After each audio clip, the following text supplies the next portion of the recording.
क्या आप कभी उस जगह गए हैं जहां कदम रखते ही रूह कांप जाती है, जहां हर ओर अजीब व गरीब आवाजें गूंजती हैं, जैसे कोई आपको घूर रहा हो? ये कहानी उसी खौफनाक खंडार की है जिसके आसपास बसे गांव के लोग इसे मौत का दरवाजा कहते हैं। रात का सन्नाटा था।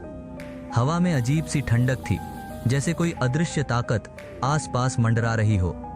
निशांत, एक युवा इतिहासकार, ने सुना था कि उनके गांव के पास एक वीरान खंडार है जिसे लोग भूतिया खंडार कहते हैं। इस खंडार के बारे में कहा जाता था कि वहां एक कब्रिस्तान भी है जहां जाने वाला कभी वापस नहीं लौटता। निशांत का ध्यान इस खंडार की ओर इसलिए गया था क्योंकि उन्होंने सुना था कि यहाँ कोई अद्वितीय प्राचीन धरोहर छिपी हुई है। उसके जिज्ञासा ने उसे वहां जाने पर मजबूर कर दिया।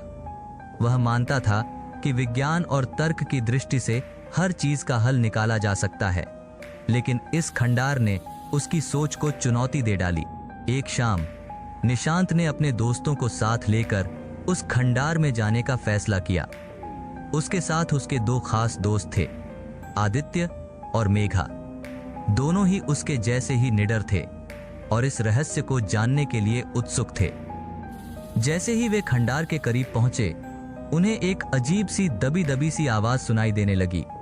वह आवाज इंसानी नहीं लग रही थी। आदित्य ने इसे हवा का खेल मान लिया, लेकिन मेघा को कुछ अजीब सा महसूस हो रहा था। उसे ऐसा लग रहा था जैसे कोई उन्हें वहां से दूर जाने की चेतावनी दे रहा हो। खंडार के अंदर घुसते ही उन्हें एक अजीब सी सड़न की बदबू महसूस हुई। चारों ओर टूटी फूटी दीवारें और जंगली पौधे उगे हुए थे। अचानक उन्हें एक पुराना दरवाजा दिखा जो आधा टूटा हुआ था और उसके पीछे अंधेरा था। निशांत ने दरवाजा खोला और वे सभी अंदर चले गए। जैसे ही वे अंदर घुसे, उन्हें एक पुराना कब्रिस्तान दिखाई दिया। वहां की कब्रें टूट फूट चुकी थीं और हर जगह धूल और मकड़ी के जाले थे, लेकिन एक कब्र अलग थी जो बिल्कुल साफ सुथरी और नई जैसी लग रही थी। कब्र के पत्थर पर लिखा था, यहां आराम फरमा रही है वह आत्मा जिसे कभी शांति नहीं मिली। मेघा का दिल धड़कने लगा। उसे यकीन हो गया कि यह जगह सामान्य नहीं है।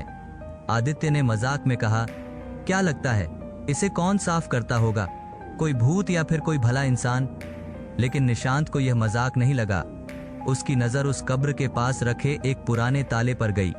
ताला अब भी चमक रहा था, जैसे उसे अभी अभी लगाया गया हो। निशांत ने ताला खोलने की कोशिश की, लेकिन ताला जैसे उसकी कोशिशों का विरोध कर रहा था। अंत में वह ताला टूटा और अचानक से तेज हवा का झोंका आया। हवा के साथ अजीब सी फुसफुसाहटें सुनाई देने लगीं। ऐसा लगा जैसे हजारों लोग एक साथ कुछ बोल रहे हों, लेकिन उनकी आवाजें अस्पष्ट थीं। कब्र का पत्थर हटते ही उसके नीचे एक सीढ़ी दिखाई दी जो गहरे अंधेरे में जा रही थी। निशांत ने अपने दोस्तों की ओर देखा। आदित्य थोड़ा घबराया, लेकिन निशांत की नजरों में दृढ़ संकल्प देखकर उसने भी हिम्मत जुटाई। मेघा भी पीछे हटने के बजाय आगे बढ़ गई। वे तीनों सीढ़ियों से नीचे उतरने लगे। नीचे की ओर एक बड़ा कमरा था जिसमें पुराने समय के चित्र बने हुए थे। उन चित्रों में एक राजा और उसकी रानी का चित्रण था, लेकिन उन दोनों के चेहरे पर अजीब सी दहशत थी।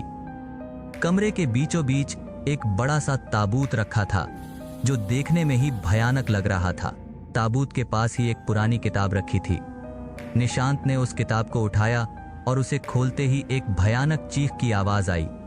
वह चीख ऐसी थी जैसे कोई दर्द में हो, लेकिन वह किसी जीवित व्यक्ति की नहीं थी। किताब के अंदर लिखी बातें पढ़कर निशांत के होश उड़ गए। वह एक पुरानी गाथा थी जिसमें लिखा था कि इस खंडार में एक रानी को जिंदा दफनाया गया था। उस रानी को किसी राजा ने धोखा दिया था और उसकी आत्मा को कभी शांति नहीं मिली। वह रानी अब इस कब्रिस्तान की पहरेदार बन चुकी थी और जो भी उसके राज को जानने की कोशिश करता, वह उसे मौत की नींद सुला देती थी। इतना पढ़ते ही कमरे की दीवारों से खून टपकने लगा। आदित्य और मेघा चीखने लगे, लेकिन उनके चीखने की आवाज बाहर नहीं जा रही थी, जैसे किसी ने उनकी आवाजों को दबा दिया हो।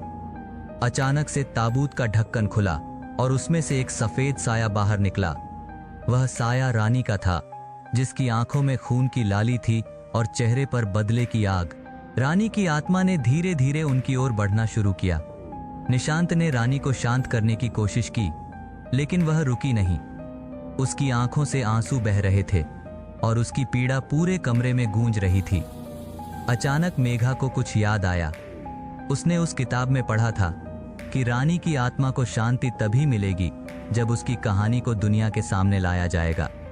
मेघा ने हिम्मत जुटाई और रानी की आत्मा के सामने जाकर कहा, हम आपकी कहानी को दुनिया के सामने लाने का वादा करते हैं।